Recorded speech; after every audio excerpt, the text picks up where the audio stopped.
সুধীবৃন্দ, আমরা সমবেত উপাসনার মধ্য দিয়ে আজকের অনুষ্ঠানের শুভারম্ভ হয়েছে।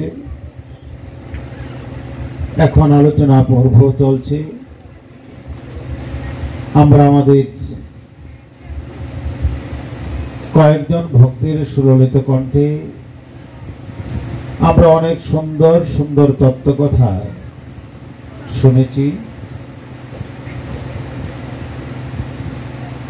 এই সব তত্ত্বকথার যে মূল যে জিনিসটুকু, সেই জিনিসটুকু হলো একটি,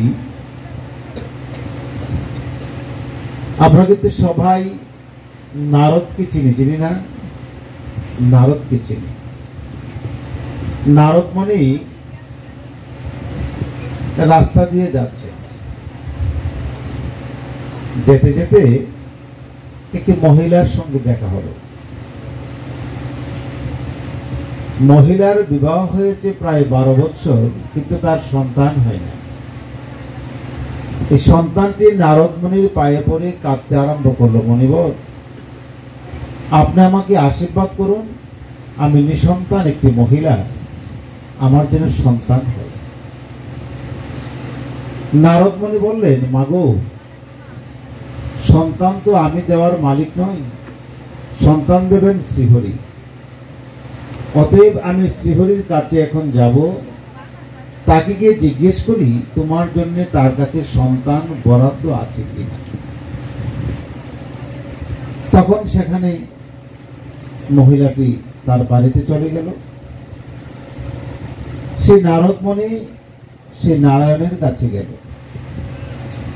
নারায়ণকে গিয়ে বললেন যে প্রভু, আমি রাস্তা দিয়ে আসার সময় একটি মহিলা আমাকে চিৎকার করে জড়িয়ে বলল তার সন্তান হচ্ছে না, এখন তার জন্য কি সন্তান আছে? নারদ মুনি বললেন 7 জন্ম তার ঘরে কোনো সন্তান হবে। নারদ মুনি এবার অসহায় হয়ে বললেন, এখন আর কি করার? তখন তিনি এই রাস্তা দিয়ে না গিয়ে আরেক রাস্তা দিয়ে চলে গেলেন। কারণ নারদ মুনি সে মহিলাটিকে কি বলবে, চলে গেল। প্রায় 12 বৎসর হয়ে গেল। 12 বৎসর পরে সেই নারদ মুনি আবার ভুলে এই রাস্তা দিয়ে আবার আসছেন, কিন্তু সেই মহিলা নারদ মুনিকে চিনে ফেলল। আবার দৌড়ে এসে বললে, প্রভু, তুমি আমার প্রণাম গ্রহণ করো, আর দেখো আমার 4টি বাচ্চা, তাদেরকে তুমি আশীর্বাদ দাও। নারদ মুনি বলল, কি গো মা, তোমার ঘরে 4টি সন্তান হলো কি করে? তো জানেন, এই নগরীতে একজন সাধু এসেছিল। সাধু পেটের খিদায় চিৎকার করে বলছিল, কেউ যদি আমাকে 1টি রুটি দান করো, আমি তোমাকে 1টি পুত্র দান করব। কেউ যদি আমাকে 2টি রুটি দান করো, তাহলে আমি তোমাকে 2টি পুত্র দান করব। কেউ যদি আমাকে 4টি রুটি দান করো, তাহলে আমি তোমাকে 4টি পুত্র দান করব। কিন্তু 4টি রুটির বেশি তিনি সেবা করবেন না। আমি সেই কথা শোনার সঙ্গে সঙ্গে দৌড়ে গিয়ে রুটি তৈরি করে সেই সাধুর সেবায় নিবেদন করলাম এবং 4টি রুটি দান করলাম। আর সাধু সন্তুষ্ট চিত্তে আমাকে 4টি পুত্রের বরদান করলো। আমি পর্যায়ক্রমে 4টি পুত্রের মা হয়ে গেল। এখন নারদ তো মহা সমস্যা, কি ভগবান বলল সন্তান হবে না, ভগবানের চাইতে কি সাধু বড়? না, এখনই চলে যেতে হবে। এই মহিলাকে কোনো কিছুই না বলে নারদ মুনি আবার কোথায় গেল? সে নারায়ণের কাছে গেল। গিয়ে বলল, প্রভু, তোমার খেলা বোঝা দেয় কেমন? তুমি যেখানে বললে যে নারীর ঘরে 7 জন্মেও সন্তান হবে না, আর সেখানে সেই নারীর ঘরে এই 4টি ছেলে হয়ে গেল, তাহলে কি তুমি মিথ্যা নাকি মহিলা মিথ্যা? নারদ মুনি সেই কথা বলে তিনি চিন্তিত মনে বসে রইলেন। নারায়ণ বলল, যে এত চিন্তার কোনো কারণ নাই, তুমি একটা কাজ করো। কি করবো? যে আমি আর আজ মাংস খেতে ইচ্ছে করছে। কি মাংস জানো? কি? মানুষের মাংস, নর মাংস। অতএব তুমি যেখান থেকে পারো আমার জন্য নর মাংস নিয়ে আসো। নারদ মুনি এদিক থেকে সেদিক, ওদিক থেকে সেদিক দৌড়তে আরম্ভ করলো, কিন্তু কেউই নারদ মুনিকে কারো শরীর থেকেই আর মাংস কেটে দিল। আবার নারায়ণের কাছে আসলো, এসে বললো, নারায়ণ, আমি তো অনেক খোঁজাখুঁজির পরও আপনার জন্য এক টুকরো মাংস আনতে পারলাম না, এখন আমি কি করি? নারদ, যেই সাধু ওই মহিলাকে বাচ্চা দিয়েছিল সে জঙ্গলে আছে, তুমি ওই সাধুর কাছে যাও, গিয়ে দেখো সে তোমাকে মাংস দিয়ে দেবে। নারদ সে নারায়ণের কথা শুনে আবার চলে গেল সেখানে, গিয়ে বলল, নারায়ণ মাংস খেতে চাই, তুমি কি দেবে? কি বলো? এই দেহ, এই মন, এই প্রাণ, এই আত্মা সবকিছু তো নারায়ণের জন্যই, অতএব মাংস দেবো না? আনো।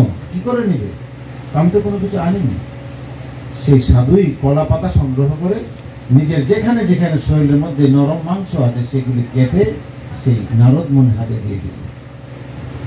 নারদ মুনি হাতে করে নিয়ে যাচ্ছে আর ভাবছে এবার নারায়ণের সেবাটা করো। নারায়ণের কাছে যাওয়ার পরে বললো, তুমি কি নিয়ে এসেছো? হ্যাঁ। তুমি সারাটি দেশ তুমি ঘুরলে, পারলে না, তোমার কাছে কি ছিল না? তুমি না নারদ আমার ভক্ত, তোমার কাছে কি ছিল না? এরপরও দেখো কেমন সাধু সে, তার শরীর থেকে মাংস কেটে আমার সেবার জন্য নিবেদন করেছে। এবারও হলো, এমন সাধু পেলে, এমন ভক্ত পেলে ভগবানের কথা মিথ্যা করে দেওয়া যায় কিনা? হ্যাঁ, দেওয়া যায়। আমিও সেখানে সেটাই করেছি। যেই মহিলার করে 7 জন্ম পর্যন্ত সন্তান হওয়ার কথা ছিল না, ওই সাধুর রুটির দেনা পরিশোধ করতে গিয়া আমি তাকে 4টি সন্তান দিয়ে দিলাম, কারণ সাধু ভক্ত। এই সাধুর কথাটাই আমাদের কৃষ্ণ বলছিলেন, আমাদেরকে সেই রকম ভক্ত হতে হবে, আমাদেরকে সেই রকম সাধু হতে হবে। ভগবানের জন্য আমার সব। মেয়ের বিবাহ হয় না, তখন আমরা ভগবানের কাছে মেয়েকে নিবেদন করি। বিবাহ দিয়েছে, সন্তান হয় না, তখন মেয়েটাকে নিয়ে ভাবি না। জমিতে ফসল হয় না, তখন জমির ধান সব ভগবানকে দিয়ে দেবো মানতি করি। এই না, আমার সম্পত্তি কি বিপদে, সুবিধা কি অসুবিধায়, দিনে কি রাত্রে, সর্বাবস্থায় আমার সব কিছু ভগবানের জন্য। তিনি হচ্ছেন ভক্ত। আর বিপদের সময় আমি নাই, সুবিধার সময় আছি, একে ভক্ত বলে না। অতএব আমাদেরকে ভক্ত হতে হবে, সাধু হতে হবে। এখন যেই বিষয়টা আমরা আজকে আলোচনা হচ্ছে, এই বিষয়টা আমরা অত্যন্ত নিগূঢ় তত্ত্ব। আমাদের আত্মা দুটা। আমাদের আত্মা কয়টা? 5টা, দুটা। জীবাত্মা, পরমাত্মা, আত্মারাম, আত্মারামেশ্বর এবং মুখ্য আত্মা। এই 5টি আত্মা হচ্ছে আমাদের প্রত্যেকের দেহের মধ্যে আছে। কিন্তু যখন আমরা জীবিত থাকি, 5টি আত্মাই তখন আমার দেহের মধ্যে কাজ করে। যেই মাত্র আমি প্রাণ ত্যাগ করি, 4টি আত্মা গিয়ে পরমাত্মার সঙ্গে মিলিত হয়ে যায়। জীবাত্মা তখন থাকে না, পরমাত্মা, আত্মারাম, রামেশ্বর এগুলি থাকে না। সমস্ত আত্মা তখন একটি আত্মার মধ্যে গিয়ে রূপান্তরিত হয়। সেই আত্মাটির নামই হচ্ছে পরমাত্মা। অতএব এই জীবাত্মার আহার আছে, সূক্ষ্ম আত্মার আহার আছে, সবকিছু আছে। কিন্তু আমাকে বুঝতে হবে আগে যে আমি যে আহার করছি, কি করছি। যেই জিনিস খেলে আমার ভক্তি নষ্ট হবে, যেই কাজ করলে আমার ভক্তি পথের বাধা হবে, যেই কথা বললে আমার হরি কথার নিন্দা হবে, যেই কথা বললে আমার সাধন পথের শত্রু হবে আমার মুখ, সেই কথা থেকে বিরত থাকার নামই হচ্ছে ভজন কথা বলা। অতএব সর্বপ্রযত্নের সব সময় আমাকে শুধু একটি খেয়াল করতে হবে। আমি একজন ডাক্তারের কাছে গিয়েছিলাম পেটের সমস্যার জন্য। তিনি বললেন, পেটের সমস্যার কোনো ওষুধ নাই, এটা কেমন জানেন? যদি পেটের সমস্যা করে, যদি আপনি ওষুধ খান, আপনার পায়খানার রাস্তাটাকে ওষুধে ছোট করে দেয়, যার ধরুন পায়খানা আর হয় না, না হতে হতে বড় হয়ে যায়। আপনি গ্যাস্ট্রিকের ওষুধ খাবেন, একটা পলেপ পড়বে, কিন্তু গ্যাস্ট্রিক বড় হবে না, একটা পলেপ পড়বে আর বাড়বে। ঠিক তদ্রুপ ভাবে আপনাকে এই যে পেটের অসুখ, যা খেলে আপনার পেটের অসুখ ধরা দেবে, যা খেলে আপনার পেটের অসুখটা বাড়বে, তাহা না সেবার করার নাম, না সেবা করার নামই হচ্ছে পূর্ণ চিকিৎসা। ঠিক তদ্রুপ ভাবে যেই কাজটা করলে আমার ভজন পথের বিরোধী হবে মন, যেই কাজটা করলে আমার ভজন পথের নিষ্ঠাহানি হবে, এই কাজটাই হচ্ছে অধর্ম। এখন এই কাজটা কি? এই কাজটা হচ্ছে আমি পেঁয়াজ খেয়েও আমি সাধন করতে পারবো, কিন্তু পেঁয়াজ খেলে মুখের মধ্যে একটি দুর্গন্ধ পড়ে। এখন কি আমি হরিনামের এই যে আগরবাতি জ্বলছে সে গ্রাম নেব, নাকি পেঁয়াজের গ্রাম নেব? এটাকে আমাকে জিজ্ঞেস করতে হবে।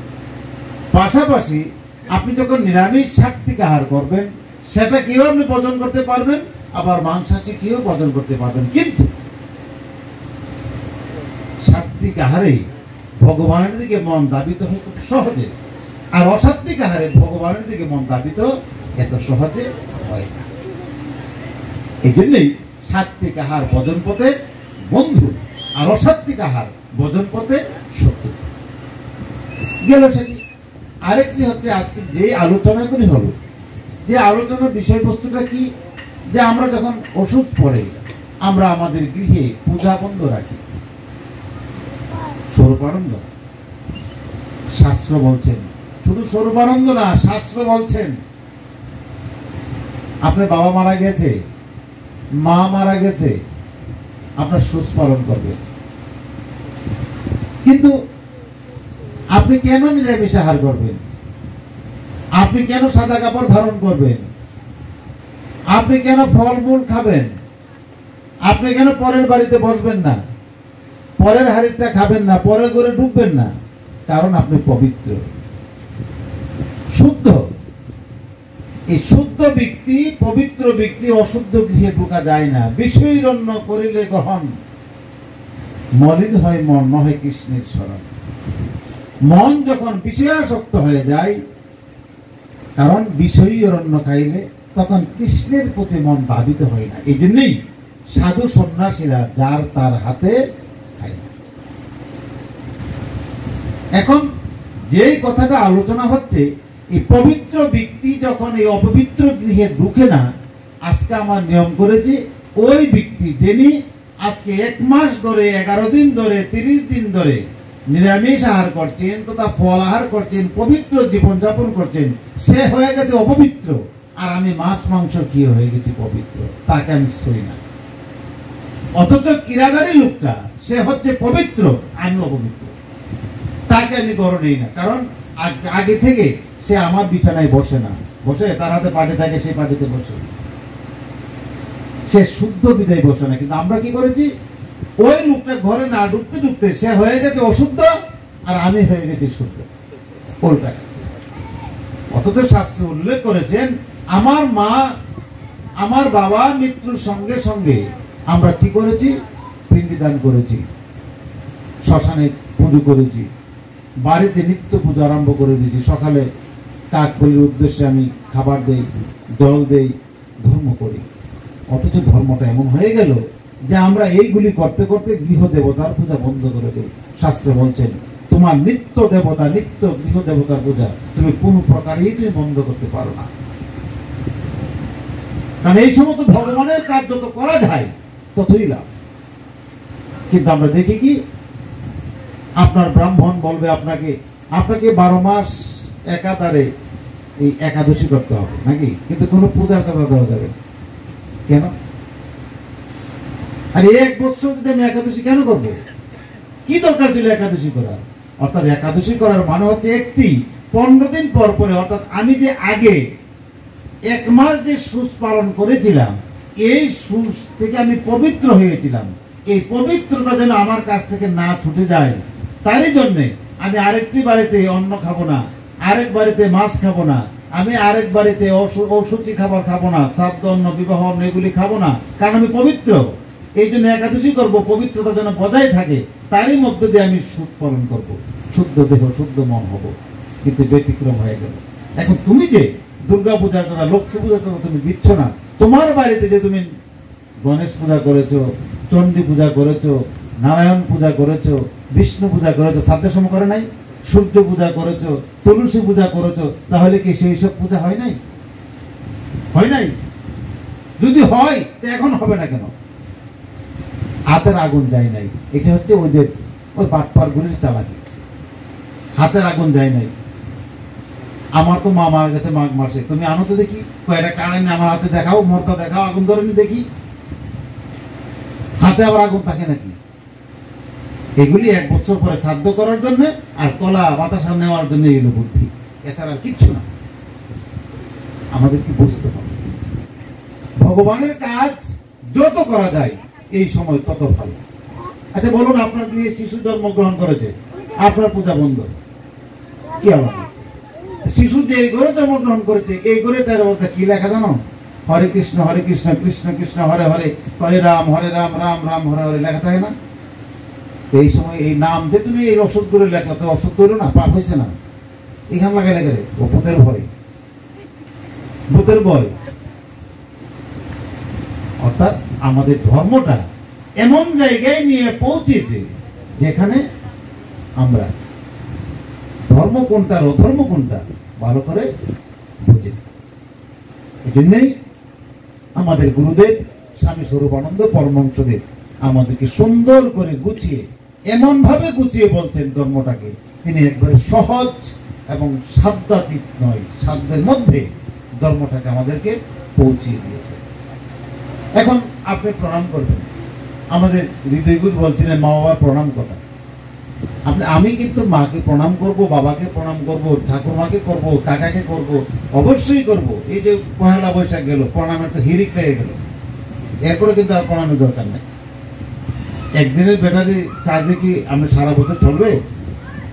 যদি না চলে তাহলে 1 বছরের পহেলা বৈশাখের দিনে প্রণামে কি সারা বছর হয়ে যাবে? না, নিত্যকর্ম। প্রণাম করছে নিত্যকর্ম। প্রণাম করবেন কেন? কবির ভাষায় কবি বলছেন, রথযাত্রায় লোকারণ্য মহাধুমধাম। রথযাত্রা আসতেছে না, এই সময় লোকারণ্য হয় না? রথযাত্রায় লোকারণ্য মহাধুমধাম, ভক্তেরা করেছে প্রণাম, ভক্তেরা পথে লুটে করেছে প্রণাম। এদিন তো রাস্তার মধ্যে প্রণাম করে নাকি? রথ ভাবে আমি দেব। রথ কি ভাবতেছে? আমি দেবতা। পথ ভাবে আমিও দেব। পথে তো প্রণাম করতেছেন, পথে করতেছে আমিও দেব। মূর্তি ভাবে দেব ভাবে মূর্তি ভাবে আমি, দূর থেকে অন্তর্যামী শুধু আসি। অন্তর্যামী দূর থেকে আসতেছে, কারণ কেন আসতেছে? ওই পদ ভাবে আমি হচ্ছি দেবতা, আমাকে লোকে প্রণাম করে। দেবতা ভাবে মূর্তি বুঝে সিংহাসনে বসা রথের মধ্যে, এই মূর্তি ভাবে আমাকে প্রণাম করছে, আবার রথে ভাবে আমাকে প্রণাম করছে, হাসে অন্তর্যামী। আসলে আমাদের প্রণামের উদ্দেশ্যটা হচ্ছে শুধু একজন। মাকে প্রণাম করব, বাবা আমি আমার ঈশ্বরকে প্রণাম করছি। বাবাকে প্রণাম করবো, ভাবি আমি আমার বাবার মধ্যে দিয়ে আমার ঈশ্বরকে প্রণাম করছি। এই জন্যই আমার গুরুদেব বলছেন, মূর্তিকে প্রণাম কালে ভাবো মনে মনে, ইষ্ট নামে নিষ্ঠ মূর্তি আছে তারি শোনে। পুতুল পূজা করে না হিন্দু, কাঠমাটি দিয়ে গড়া, মিন্ময়ী মাঝে চিন্ময়ী হেরে হয়ে যে আত্মহারা। দুর্গা পূজা, কালী পূজা, লক্ষ্মী পূজা, সরস্বতী পূজা, তুমি যাই করো, তোমাকে ভাবতে হবে আমি এদেরকে প্রণাম করছি না, এদের পূজা করছি না, আমি পূজা করছি আমার পরম প্রভু ঈশ্বরে। আচ্ছা, মূর্তি পূজা যখন করে তখন কর্তা কি করে? একটা সোলার আগার মধ্যে একটা ফুল ধারণ করে, এই ফুলটা মূর্তির নাভির মধ্যে ধরে দয়ে কি করে? প্রাণ সঞ্চার করে না? প্রাণ সঞ্চার করে।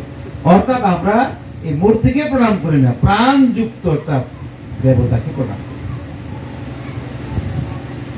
চক্ষু দান করে না, আর নিজের চোখের সময় ওই ঢাকার চক্ষু হাসপাতালে চলে যায়, চক্ষু দান করে, প্রাণ দান করে।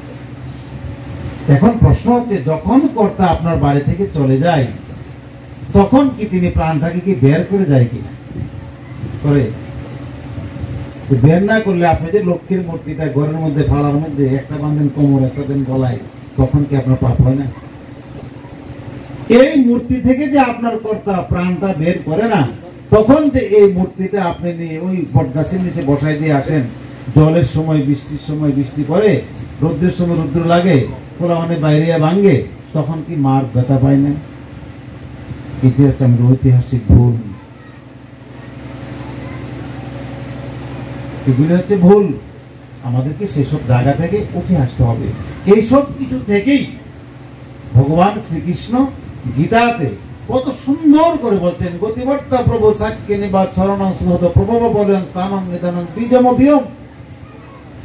আমি তোমার সবকিছুর গতি, আমি তোমার সবকিছুর প্রতি, আমি তোমার একমাত্র সাক্ষী, আমি তোমার সবকিছুর নিবাস ভূমি বীজম বিয়ম।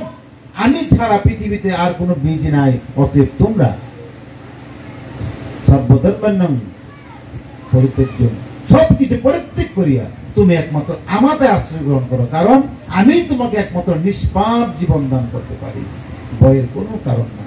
আমি তোমাকে বিদ্যা দিতে পারি, আমি তোমাকে ধন দিতে পারি, শক্তি দিতে পারি। ভগবানের কাছে কি না যে আমাকে এদিক সেদিক করতে হবে? ভগবানের কাছে সব আছে।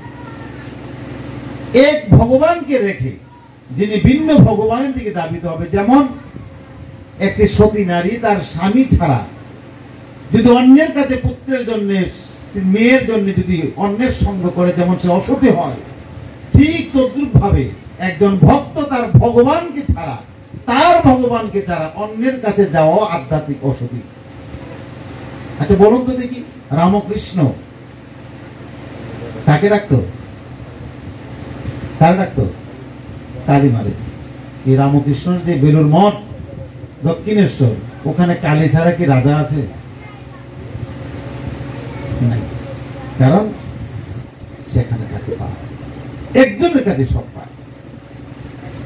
এখন আপনি বলবেন যে এখানে তো ওঙ্কার, এখানে তো আর কেউ নাই। তা আমি বলবো আপনাকে, আপনি যে হরে কৃষ্ণ কৃষ্ণ কৃষ্ণ হরে হরে, হরে রাম রাম রাম হরে হরে, এই যে 16 নাম 32 অক্ষর আপনি জপ করেন, আপনার আসনের মধ্যে কি রাম আছে? হরে আছে? হরে অর্থ হরি, আবার হরে অর্থ রাধা, আবার একটা একার দিয়ে একজন সখী, আরেকটা আকার দিয়ে আরেকজন সখী, 29টা র দিয়ে একজন সখী, এভাবে 16 জনের নাম 16টা। এইটা একটা তত্ত্ব। আবার যতটা আকার ইকার আছে সমস্ত 1600 সখী সেই নামের অর্থ, এইটা একটা অর্থ আছে। আবার হরে অর্থ হরি, আবার হরে অর্থ রাধা, আবার কৃষ্ণ শব্দ অর্থ আকর্ষণ কৃষ্ণ, আবার রাম শব্দ অর্থ রাম। তাহলে এই যে 16 নাম 32 অক্ষর আপনি জপছেন, তাহলে আপনার আসনে কি সেই 16 জন আছে? না, কে আছে? শুধু কৃষ্ণ আছে। দেখুন আপনি উত্তর দিবেন, আমার কৃষ্ণের মধ্যে আমি সব পাই। দেখুন আমি যদি বলি ওঙ্কারের মধ্যে তো আমিও সব পাই, তা আপনার আপত্তি কি? আপত্তি কোনো কারণ আছে? এই জন্যই তো আমার গুরুদেব স্বামী স্বরূপানন্দ বললেন, একের মাঝে সবাই আছে, তাই তো একের উপাসনা, একের পূজা সবার পূজা, অন্য পূজায় নাই বাসনা। কিন্তু আপনি যদি লক্ষ্মী পূজা করেন, আপনার কালী পূজা বাদ থাকে, সরস্বতী পূজা করেন, আপনার বিষ্ণু পূজা বাদ থাকে, কিন্তু এই একজনের পূজা করলে আর কারো পূজার বাকি থাকে। এই কথাটাই আমাদের গুরুদেব স্বামী স্বরূপানন্দ বললেন যে তুমি সব কিছু বাদ দিয়ে একজনের পূজার আয়োজন করো এবং বিশ্বভুবনকে আপন করে ধরো, তুমি তোমার মধ্যে সব কিছু করতলগত হয়ে যাবে। সমবেত সুধী মণ্ডলী, মুক্তির কথা হচ্ছিল। ভগবান শ্রীকৃষ্ণকে যদি আমি বিশ্বাস করি, গীতাকে যদি বিশ্বাস করি, তাহলে এক নাম ছাড়া আর কোন মুক্তির পথ নাই। কিন্তু আমরা প্রচলিত সমাজে আছি, শ্রাদ্ধ বাসরে যদি গীতা পাঠ না করো মুক্তি হবে না, শ্রাদ্ধ বাসরে যদি তুলসী দান না করো মুক্তি হবে না, শ্রাদ্ধ বাসরে যদি গরু দান না করো বৈতরণী মুক্তি হবে না, শ্রাদ্ধ বাসরে যদি তুমি ষোলো দান না করো মুক্তি হবে না। এখন প্রশ্ন হচ্ছে মুক্তি হয় কয়বার? গয়াতে না গেলে মুক্তি হবে না, গয়ার কথা শুনছিলাম কিছুক্ষণ আগে। আবার গয়া গেলে কাশি না গেলে মুক্তি হবে না, আবার নাঙ্গলবন গিয়ে স্নান না করলে পাপ দূর হবে না। এই যে এত সব কিছু, একটা মানুষের পাপ কতবার ক্ষয় হয়? শাস্ত্রে তো বলছেন একবার রাম নামে যত পাপ হরে, জীবের কি সাধ্য আছে তত পাপ করে। আমাদের তো ক্ষমতাই নাই পাপ করার, যত পাপ আমাদের শুধু রাম নামের গুণে যত পাপ হরণ হয়ে যাবে। হরে নাম হরে নামিব্য কেবলম কইল নাস্তিব্য নাস্তিব্য গতির অন্যতা। কলি জীবের হরি নাম ছাড়া আর কোনো গতি নাই নাই নাই। তাহলে তো সব কি একটা বিশেষ সম্প্রদায়ের ব্যবসা ছাড়া আর কিচ্ছু না। এটা আজকে বোঝার সময় এসেছে, আমাদেরকে বুঝতে হবে। সমবেত শুধু 7 জন লোকের মৃত্যু হবে না, শুনবেন? কে আর কার মৃত্যু হয়নি? 7 জন লোকের মৃত্যু হয়নি। একজন হনুমান, একজন অশ্বত্থামা, একজন রাবণ, একজন কৃপাচার্য, আরেকজন বিভীষণ, আরেকজনকে নারদ, আরেকজন হচ্ছে আপনার ওই যুদ্ধক্ষেত্রে প্রাণ দিয়েছিল, তার নামটা কি? এই যে যুদ্ধ করছিল অশ্বত্থামা বাপ দ্রোণাচার্য। এই 7 জন লোকের মৃত্যু হবে না। কেন হবে না? তারা কি জীবিত আছে এখন? জীবিত তো নাই, কিন্তু মৃত্যু হবে না। কেন হবে না? অর্থাৎ কারণ শুধু অশ্বত্থামার কথা শুধু একটা বলি। অশ্বত্থামা একজন গুরুদেবের ছেলে, দ্রোণাচার্যের ছেলে, তিনি ব্রাহ্মণ। এই ব্রাহ্মণ দ্রোণাচার্যের ছেলে হইয়া সে দুর্যোধনের কাছে গেল। দুর্যোধন বলল কি যে অশ্বত্থামা, তুমি যদি আমাকে একটি কাজ করে দিতে পারো তোমাকে আমি 3টা জিনিস দেব। কি করলে? কি দিবা আগে শুনি। তুমি যদি আমাকে একটি কাজ করে দিতে পারো, আমার হস্তিনাপুর রাজ্যের অর্ধেকটা তোমাকে দেব, তোমাকে রাজা বানাবো, অর্ধেকটা রাজা, আর হচ্ছে আমার মাতার সোনার মুকুটটা তোমাকে আমি দেব। এখন ব্রাহ্মণ পাগল হয়ে গেছে। কি করলে? কাজ তাড়াতাড়ি বলো, কি কাজ? তো 5 পাণ্ডবের 5টি মাথা তুমি আমাকে এনে। এটা একটা কাজ হলো, এটা তো আমার জন্য কোনো বিষয় না, আমি আজকে রাত্রে তোমাকে এনে। কিন্তু ভগবান শ্রীকৃষ্ণ সেই কথা শুনে ফেললেন। শুনেই ভগবান অর্জুনকে বললেন, অর্জুন আজ আমি রথ চালাতে পারবো না। কেন? আমি অসুস্থ বোধ করছি, আমার শরীরটা ভালো নেই। দেখো তোমার শরীরটা আগে ভালো করা দরকার, এখন তোমাকে কি করলে তুমি ভালো হবে? তুমি মুক্ত হাওয়া খেতে হবে, খেলেই আমার মাথা ঠিক হয়ে যাবে। কোথায়? ওই যে নদীর পার দেখা যায়, ওখানে আমাদের পার থাকতে হবে। কে কে? তোমরা 5 ভাই, দ্রৌপদী আর আমরা। দ্রৌপদীকে গিয়ে বলা হলো, দ্রৌপদী চলো যে আমরা আজকে মুক্ত বাতাস খাবো ভগবান বাসুদেবের সঙ্গে। দ্রৌপদী বললেন, প্রশ্নই ওঠে না। শিবিরের মধ্যে আমার 5টি ছেলে ঘুমাচ্ছে, আমি এই 5টি ছেলেকে ছেড়ে চলে যাব? প্রশ্ন ওঠে না যাওয়া। ভগবান কৃষ্ণ বললেন, তুমি আমার প্রতি বিশ্বাস রাখো, তোমার ছেলেগুলির কিচ্ছু হবে না। আমি স্বয়ং মহাদেবকে এনে পাহারার জন্য দায়িত্ব দেব, তারপরে চলে যাবো। ঠিক আছে চলো। ভগবান কৃষ্ণের আশ্বাস পেয়ে দ্রৌপদী চলে গেল। আর এদিকে রাতের অশ্বত্থামা রাত্রে 1টা বাজে আসলো, এসে দেখে শিব ত্রিশূল হাতে নিয়ে ঘুরছে। বাবা আপনি এখানে? হ্যাঁ, আমি এখানে আজকে এই পাহারা দিচ্ছি। তা আপনি পাহারা দিচ্ছেন? হ্যাঁ। তা আপনি একটু স্তূপ করেন? তো হ্যাঁ করো। অশ্বত্থামা এমন ভাবে স্তূপ করতে আরম্ভ করলো, মহাদেব মাতোয়ারা হয়ে গেল। মহাদেব মাতোয়ারা হয়ে সে ত্রিশূল গেড়ে সে বসে পড়ল। আর এই সুযোগে অশ্বত্থামা শিবের ভিতরে ঢুকে 5টি মাথা কেটে মাথায় করে, ব্রাহ্মণের ছেলে মাথায় করে নিয়ে যেতে আরম্ভ করলো। সারা শরীর রক্তাক্ত হয়ে গেল। নিয়ে দুর্যোধনের কাছে ইরাদে ফেলে দিল। বলেন এই যে নাও তোমার পঞ্চপাণ্ডবের মাথা। দুর্যোধন খুলে দেখলে নাই, সর্বনাশ, এটি করলো কি? এগুলি তো দ্রৌপদীর ছেলে। এই তুমি এটা কি করলে? তুমি তো আমার বংশ শেষ করে ফেললে। এটা তো আমার বংশ, উত্তরাধিকার সূত্রে এরা আমার বংশ। তুমি এটা কি করলে? তুমি এখন পুরস্কার না নিয়ে তোমাকে দেখো মারা দরকার। তাকে তিরস্কার করতে আরম্ভ করলো।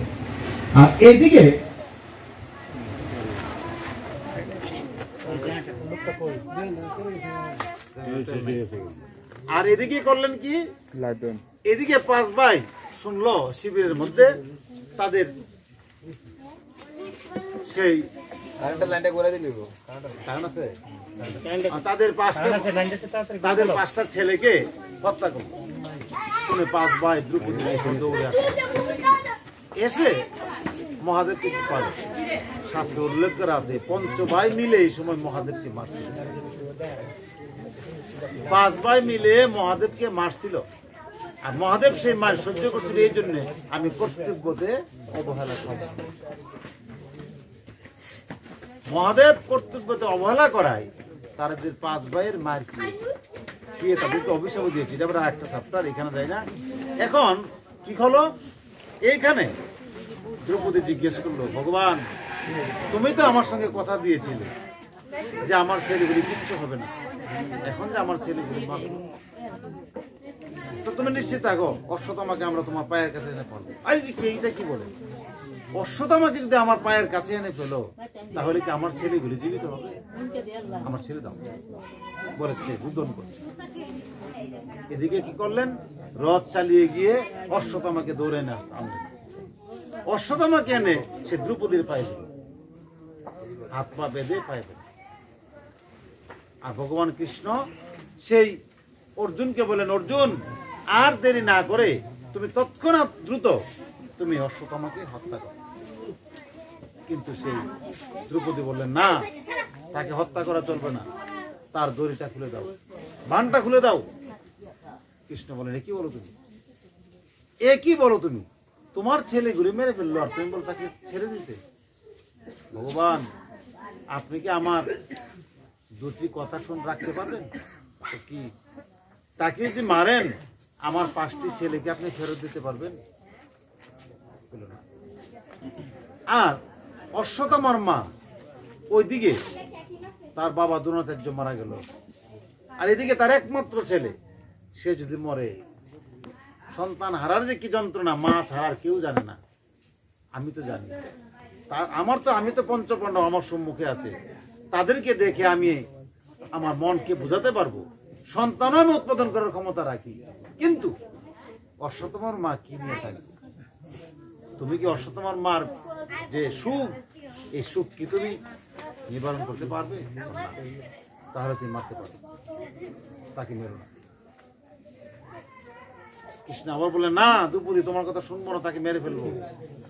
এই কথা বলার সঙ্গে সঙ্গে দ্রৌপদী দৌড় দিয়ে এসে সে অশ্বত্থামার সামনে দাঁড়িয়ে পড়লো, আমাকে মারো, অশ্বত্থামাকে মারতে পারবে।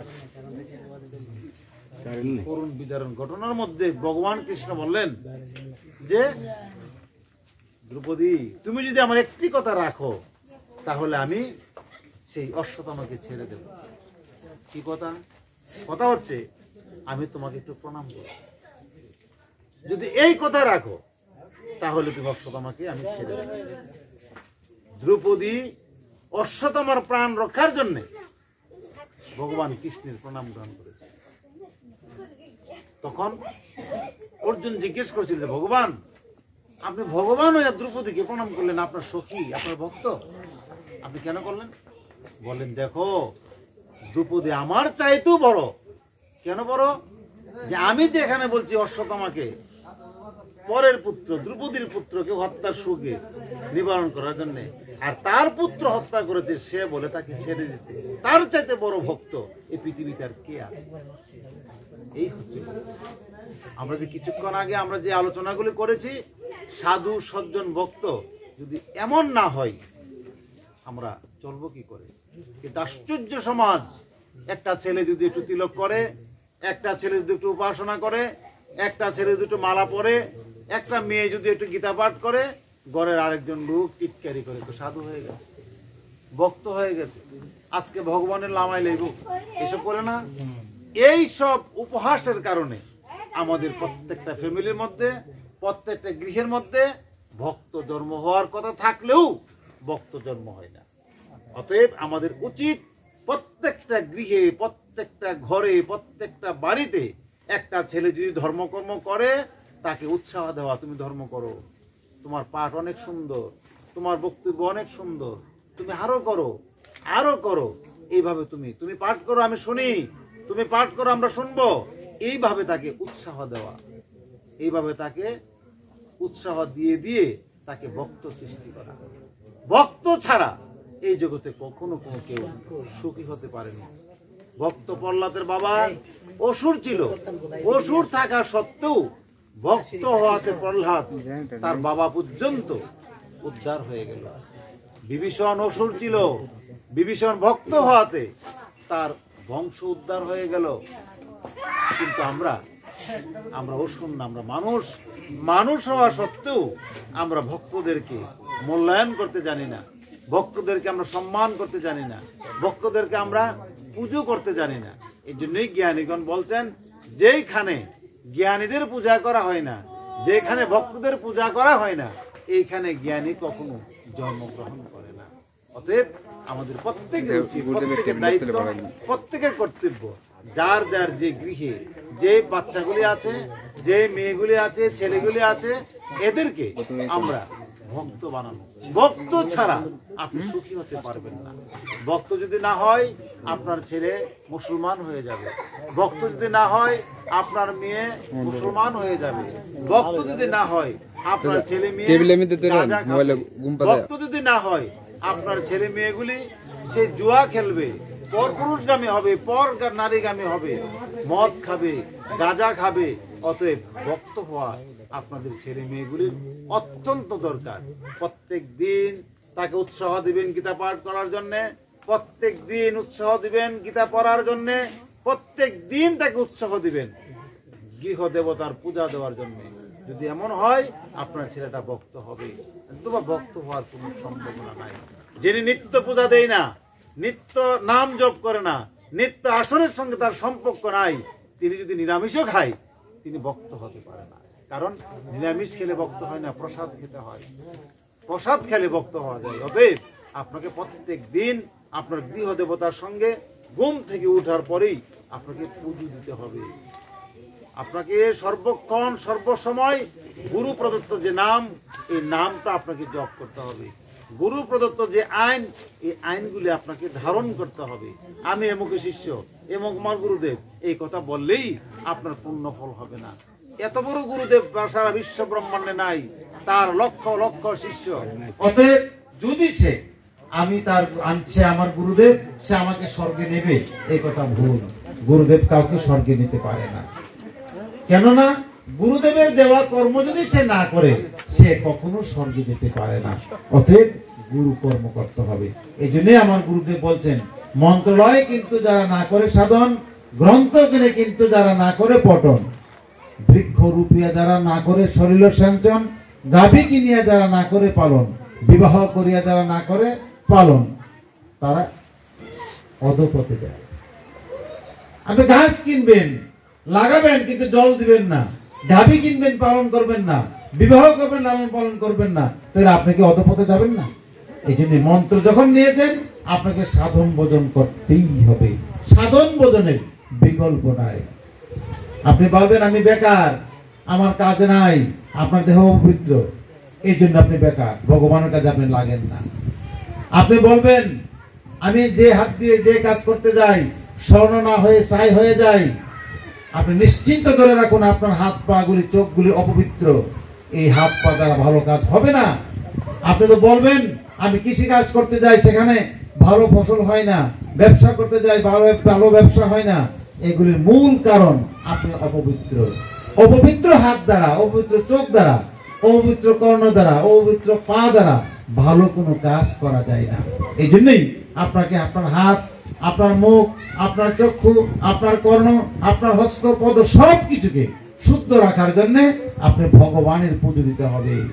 যেই হাত দিয়ে তুলসী ধরবেন, যে হাত দিয়ে তুলসী ধারণ করবেন এই হাত পবিত্র হবে। যে হাত দিয়ে সাধু গুরু বৈষ্ণবের পদ স্পর্শ করে প্রণাম করবেন এই হাত পবিত্র হবে। যেই কপাল সাধু গুরু বৈষ্ণবের পায়ে স্পর্শ হবে আপনার কপাল পবিত্র হবে। যে হাত দিয়ে হাততালি দিয়ে হরিনাম কীর্তন করবেন আপনার হাত পবিত্র হবে। যেই চক্ষু দিয়ে আপনার প্রভুর রূপ দর্শন করবেন আপনার চক্ষু পবিত্র হবে। যেই কান দিয়ে হরিনাম শুনবেন এই কান পবিত্র হবে। যে নাক দিয়ে প্রসাদের ঘ্রাণ নেবেন এই নাক পবিত্র হবে। যেই হৃৎপিণ্ডের মধ্যে প্রভুর প্রসাদ যাবে সেই দেহ পবিত্র হবে। যে পা দিয়ে আপনি মন্দিরে হাঁটে যাবেন, যে পা দিয়ে গীতা পাঠে হেঁটে হেঁটে যাবেন এই পা গুলি আপনার পবিত্র হয়ে যাবে। অতএব আপনাকে সর্বপ্রযত্নে পা থেকে তালু পর্যন্ত যদি আপনি পবিত্র করতে চান ধর্মের সঙ্গে আপনাকে অবশ্যই সংযুক্ত হতে হবে। ধর্ম ছাড়া আপনি কখনো মানুষ হতে পারবেন না। ধর্ম ছাড়া আপনি কখনো পবিত্র হতে পারবেন না। ধর্ম ছাড়া আপনি কখনো শান্তি লাভ করতে পারবেন না। ধর্মই আপনাকে সুখ দিবে, ধর্মই আপনাকে শান্তি দিবে, কিন্তু বাহানা আপনাকে শান্তি দেবে না। মালা পরেছি, তিলক করেছি, জটা ধারণ করেছি, কিন্তু ধর্ম কি জিনিস বুঝি না। এই পোশাকে এই আশাকে আমাকে ধ্বংস করবে। এই জন্যই আমাকে সব কিছু আর্মির পোশাক কখন দেয়? আর্মিতে চাকরি হলে দেয়, চাকরি ছাড়া পোশাক দেয় না। আপনি যদি এখন পোশাক পরে গিয়ে হাঁটেন আপনাকে পুলিশ ধরতে বাধ্য, কারণ আপনি তো এই পোশাক পাও না। রেবের পোশাক আপনি পরতে পারবেন না, কারণ তার চাকরি হয়েছে বিদায় তার পোশাক। ঠিক তদ্রুপ ভাবে আমি যদি কৃষ্ণ ভক্ত হয় তাহলে কৃষ্ণের রূপ ধারণ করা আপনার পক্ষে সম্ভব। আমি যদি ব্রাহ্মণ হয় পয়তা ধারণ করা আমার পক্ষে সম্ভব।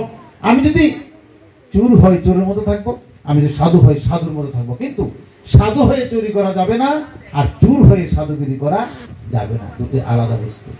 আপনি চোর, আপনি চুরি করুন। আপনি ডাকাত, আপনি ডাকাতি করুন। ডাকাত ডাকাতের জন্য, ডাকাতি ডাকাতের জন্য, চোর চুরির জন্য, কিন্তু সাধুর জন্য চুরি না, সাধুর জন্য ডাকাতি না। অতএব আমাদেরকে ধর্ম করতে হবে করার মতো। আমরা দ্রৌপদীর নাম শুনেছি, মনের মধ্যে বিন্দু পরিমাণ অহংকার আসাতে দ্রৌপদীর বৈষ্ণব সেবা শেষ হয়ে গিয়েছিল। ঠিক তদ্রুপ ভাবে আমরাও যদি আমাদের মনের ময়লা যদি ভালো করে পরিষ্কার না করি ধর্ম আমাদের পক্ষে সম্ভব না। সুধীবৃন্দ, আমার আলোচনা এখানে শেষ করছি। সকলকে প্রণাম।